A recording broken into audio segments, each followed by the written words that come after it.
बीजापुर गांव में दो दोस्त होते हैं। दोनों बहुत जिगरी दोस्त होते हैं। दोनों एक दूसरे से कहते हैं, यार आज काम पे जाने का मन नहीं है। विजय, काम पे तो जाना ही होगा, नहीं तो सेठ धनराज पगार काट लेगा। हाँ, वैसे भी सेठ बहुत गुस्से वाला है।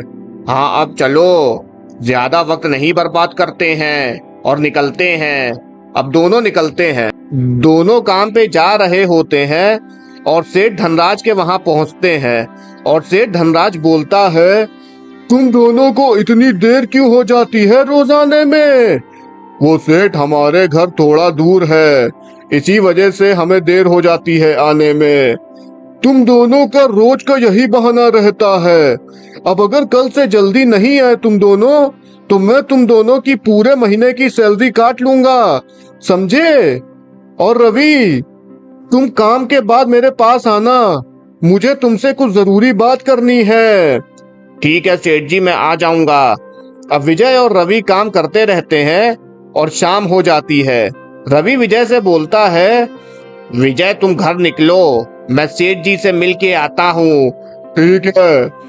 अब विजय चला जाता है और रवि सेठ से कहता है, सेठ जी क्या बात है, आपने मुझे बुलाया? हाँ, मैंने तुझे बुलाया। बोलिए क्या बात है? वो तेरे पास एक दुकान है ना? हाँ सेठ जी, दुकान है मेरे पास। तो वो दुकान तुम मुझे दे दो, वैसे भी कोई काम तो है नहीं उस दुकान का। अरे सेठ जी, ये क्या कह रहे हैं? मैं वो दुकान आपको कैसे दे सकता हूँ, वो मेरी दुकान है। अरे फ्री में थोड़ी ना ले रहा हूँ, 10,000 रुपए दे रहा हूँ तेरे को उस दुकान के। माफ करिए सेठ जी, वो दुकान मैं आपको नहीं दे सकता हूँ। अच्छा, अब मुझे आप आज्ञा दीजिए। ये बोल के विजय वहां से निकल जाता है। ये तो मना कर दिया, दुकान तो अब मैं लेके रहूंगा। अब अगले दिन विजय रवि से पूछता है, रवि कल क्यों बुलाया था सेठ जी ने तुम्हें? अरे उन्हें मेरी दुकान चाहिए। क्यों? दुकान क्यों चाहिए उन्हें? पता नहीं, वो सेठ ही जाने, लेकिन मैंने साफ मना कर दिया उन्हें। सही किया तुमने। अच्छा एक बात बताओ, तुम्हारी खुद की दुकान है, तब भी तुम दूसरे के यहाँ काम करते हो, ऐसा क्यों? अब तुम्हें तो मालूम ही है, इस गांव के बारे में ज्यादा लोग तो है नहीं इस गांव में, तो दुकान खोल के मैं अपना ही नुकसान करूंगा। मैं कुछ कमा तो पाऊंगा नहीं और खर्चा ही होगा दुकान का अलग से। हाँ, ये तो तुम सही कह रहे हो। अब दोनों ऐसे ही बातें करते रहते हैं। अब अगले दिन दोनों फिर से सेठ के वहाँ काम कर रहे होते हैं और सेठ आ जाता है। रवि, तुम मुझे वो दुकान दोगे कि नहीं? नहीं दूंगा, समझे आप?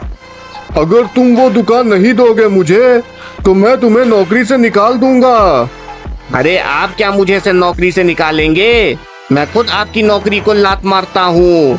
नहीं करनी है मुझे नौकरी आपके इधर पे। आज के बाद अपनी शक्ल मत दिखाना, दफा हो जाओ यहाँ से।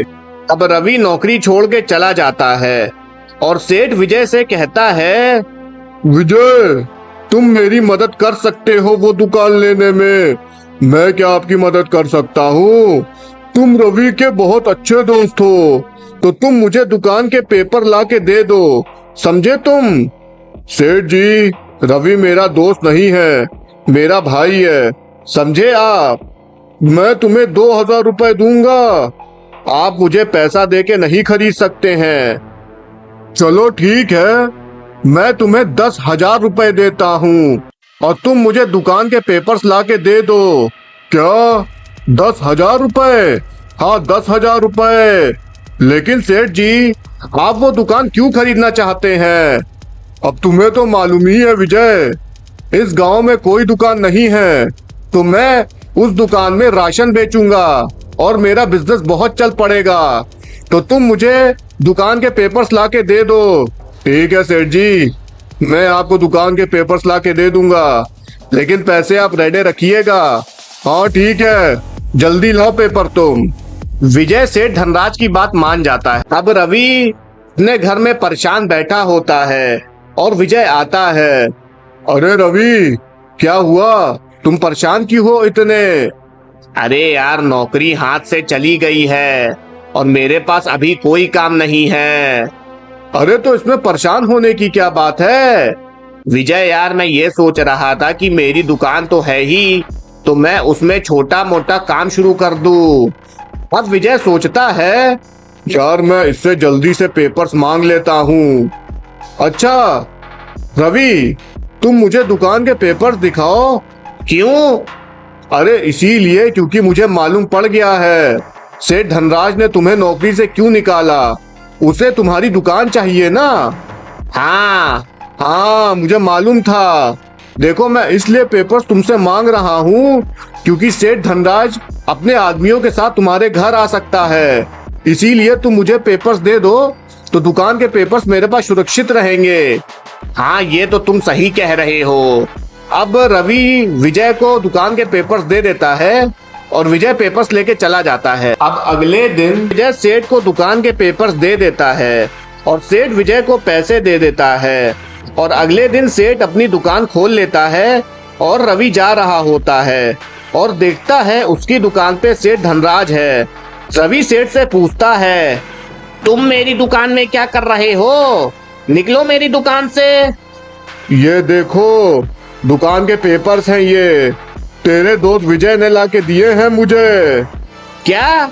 विजय ने इतना बड़ा धोखा किया मेरे साथ? अब किसने धोखा किया किसने नहीं किया वो तुम जानो।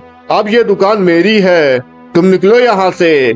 हाँ जा रहा हूँ, पहले उस धोखेबाज से तो मैं मिलूं कि उसने ऐसा मेरे साथ क्यों किया।